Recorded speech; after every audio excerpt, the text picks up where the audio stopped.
अस्सलाम वालेकुम everyone. So I hope you all are doing well. आप लोग सब अच्छे होंगे एंड वेलकम टू आरिफा की दुनिया। तो आजकल हम लोग जानते ही हैं एलपीजी सिलेंडर की कितनी ज़्यादा शॉर्टेज चल रही है। और जैसे कि हम लोग को न्यूज़ में पता चल रहा है कि कैसे कुछ कोई बात नहीं है, इंडिया में कोई शॉर्टेज नहीं, मगर हम लोग को सबको देखना पड़ रहा है कि हम लोग के घर के तरफ या कहीं पे भी बहुत ज़्यादा शॉर्टेज चल रही है कि सिलेंडर जल्दी नहीं मिल रहा है।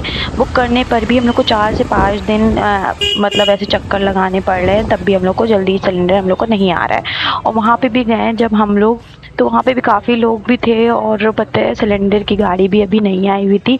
और काफ़ी देर हम और भाई खड़े रहे और मेरे भाई ने भी काफ़ी दिनों पहले ही बुक करा था। दिन 2 बता हम लोग का सिलेंडर उस वक्त नहीं आया हुआ था। हम वो मेरे भाई भी काफ़ी दिन चक्कर लगा चुके थे, बट वो कहा जाता है ना, वो जो स्लिप आती है वो स्लिप ही नहीं आ रही थी। और काफ़ी लोगों को फिर धीरे कुछ देर बाद ही मैंने देखा कि वो गाड़ी आ गई, बट हम लोगों की रिसिप्ट नहीं मिली थी, तो हम लोगों को नहीं मिला सिलेंडर। और काफ़ी लोग परेशान थे वहाँ पे। वो तो मुझे देख के बहुत बुरा लग रहा था। एक आंटी थी, वो बहुत ज़्यादा परेशान थी, उनको सिलेंडर 15 दिन से नहीं मिला था।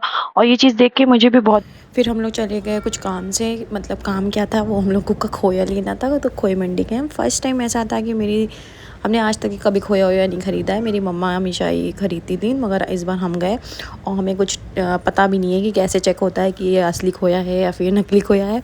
फिर हम ये भी सोच रहे थे, मेरे दिमाग में ये भी था कि कहीं कोई ख़राब ना लेके चले जाऊँ, मेरी मम्मा बहुत मुझे डांटे।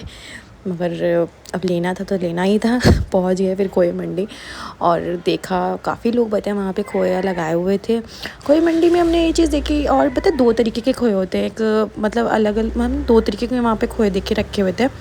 तो हमने उनसे पूछा भी, मतलब ये कौन सा खोया है, ये कौन सा खोया है। तो उन्होंने मुझे डिस्क्राइब किया, हाँ ये वाला है, ये वाला है। बट हमने कहा ये वाला जो ज़्यादा सा रखा हुआ है ना, इसी में से दे दीजिए आप। तो उन्होंने मुझे उसमें से ही खोया निकाल के दे दिया। और काफ़ी फिर हम घर पे जब हम लेके आए खोया, तो मुझे तो पहले डर ही लग रहा था कि ऐसा ना हो कि नकली खोया लेके चले आए, क्योंकि आज इतना मिलावट हो चुकी है हर चीज़ में कि इंसान समझ ही नहीं सकता कि क्या है और क्या नहीं है। फिर हमने खोया लिया और जल्द से जल्द निकल गए अपने घर के लिए। भाई ने मुझे बैठा दिया था ई रिक्शे पे, और वो उस ई रिक्शे पे भी बहुत टाइम बाद ही बैठे थे, क्योंकि ऐसे स्कूटी से चले जाते हैं इधर उधर। और भाई ने हमको बैठा दिया, तो हमने कहा चलो जल्दी से चलते हैं। घर पे भी जाके काफ़ी काम था। कहा काम हम ख़त्म करिए, तो अपनी बहन के साथ हम चले गए थोड़ी शॉपिंग करने। फिर शॉपिंग वॉपिंग करी और हमने शायद पंजाबी जूती वाले के वहाँ काफ़ी ज़्यादा चक्कर लगाए हैं इस बार। हमें भी नहीं पता, हमने बहुत ज़्यादा चक्कर लगा लिए हैं इस बार। मगर इतना मतलब अच्छी क्वालिटी में, मतलब कम प्राइस में और अच्छी क्वालिटी के चप्पल और इतनी मतलब ट्रेंडिंग में भी थी। और काफ़ी अच्छी वहाँ पे वैराइटीज़ आई हुई थी। तो मुझे वहाँ की पता सैंडल्स, मतलब ऑल ओवर पूरा नखास मैंने छान लिया, मगर वहाँ की जो सैंडल्स थी ना, वो बहुत प्रिटी लग रही थी। मैंने भी एक वहाँ से ली थी, वो वाइट कलर की थी। वो हमको लगता है वो एकदम होता है ग्लोबल हो जाती है, लोग लेते हैं, वो उनको भी चाहिए होती। हमने मोस्टली देखा काफ़ी लोगों ने वही लिए। मगर हमको काफ़ी पसंद आई और मेरी बहन ने भी सेम टू सेम ले लिए। हम दोनों ने सेम टू सेम। और मगर पंजाबी जूती वाले की जो पूरी शॉप है वो बहुत ज़्यादा अच्छी है। मतलब हर चीज़ थी वहाँ पे। मतलब ब्राइडल कलेक्शन भी पूरा का पूरा था। और सेल का पता है कलेक्शन वो उन्होंने अलग से, सेल का कलेक्शन उन्हीं ने सेकंड फ्लोर पे रखा हुआ था। और ये चीज़ हमको बहुत अच्छी लग रही थी कि मतलब सेल का अलग है, और लोगों को अगर यहाँ पे प्राइस हाई लग रहे हों तो वो ऊपर जाएं, अपने लिए जो बेस्ट हो वो सेल से भी ले सकते हैं। मगर हाँ, मतलब ठीक था प्राइस था इनका, ज़्यादा कुछ बहुत महंगा भी नहीं था। बट ऑल ओवर मुझे काफ़ी ज़्यादा पसंद आती हैं इनके वहाँ की चप्पलें। और सैंडल्स भी बहुत प्यारी प्यारी थी। तो मेरा तो मन करता और भी ले लें। और जूती भी तो बहुत प्यारी प्यारी जूतियाँ भी थी, और ये सेल में थी और काफ़ी कम प्राइस में भी थे। फिर हम लोगों ने चलो चलते हैं फ्रेश फ्रूट जूस की शॉप पर। वहाँ पे जाके हम लोगों ने जूस पिया, क्योंकि भाई इतनी गर्मी होने लगी है आजकल, बहुत ज़्यादा गर्मी होने लगी है, बहुत ज़्यादा ही। और आपको हम दिखाते हैं, ये पूरा चौक का एरिया है जहाँ पर राधे लाल है, और ये यहाँ पर ये चौराहा पड़ता है। तो इस तड़कती हुई धूप में अगर इंसान, अब तो आजकल गन्ने का जूस चल रहा है, तो हम लोग सब सोचते हैं कि गन्ने का जूस पी लें। तो हमने तड़कती भड़कती हुई धूप में जूस पिया अपनी बहन। और ये देखिए मेरी बहन का लड़का जो चिपके रहते हैं आराम से।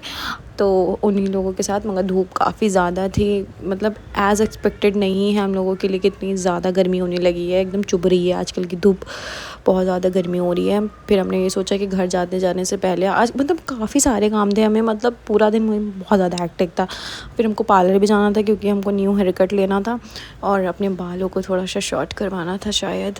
हेयर कट तो ले लिया, मतलब काइंड ऑफ मतलब ठीक ठाक हेयर कट मिला मुझे, सेटिस्फाई तो कह सकते हैं। और मतलब यहाँ की इस पार्लर की मतलब मेरी सर्विसेज हमको अच्छी लगती हैं कि हाँ चले गए, आराम से बैठे हैं और काफ़ी अच्छे से उन लोगों को बताया, ट्रीट भी करते हैं अपने कस्टमर्स को, और हम हमेशा यहीं पे ही जाते हैं। अगर आप लोगों को इसकी लोकेशन चाहिए हो तो प्लीज़ मुझे बताइएगा कि आप लोग को ये मतलब इस यहाँ की पार्लर की अगर लोकेशन चाहिए हो तो प्लीज़ कमेंट डाउन कि आपको चाहिए। और ये देखिए मेरा हेयर कट कुछ इस तरीके का था, ब्लो ड्राई उन लोगों ने करके दिया था। And please like, subscribe and share my channel. आप लोग इस तरीके के तो कुछ देर हमने इसी तरीके से कैमरे में अपने हेयर को फ्लॉन्ट किया क्योंकि मेरे हेयर तो शॉर्ट हो चुके थे और हमें पता था ये अभी इतने दिख रहे हैं, मगर हेयर वॉश करके और ये शॉर्ट लगेंगे क्योंकि उस टाइम तो ब्लो ड्राई करके इन लोगों ने बहुत अच्छे से सेट करके दे दिया।